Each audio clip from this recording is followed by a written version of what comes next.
So yun guys, ilalagay ko itong tissue dito sa tubig na to. At pagkatapos, pupunitin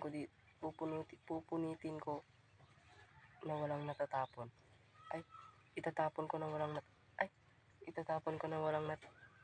nahuhulog na tubig. Tama ka na.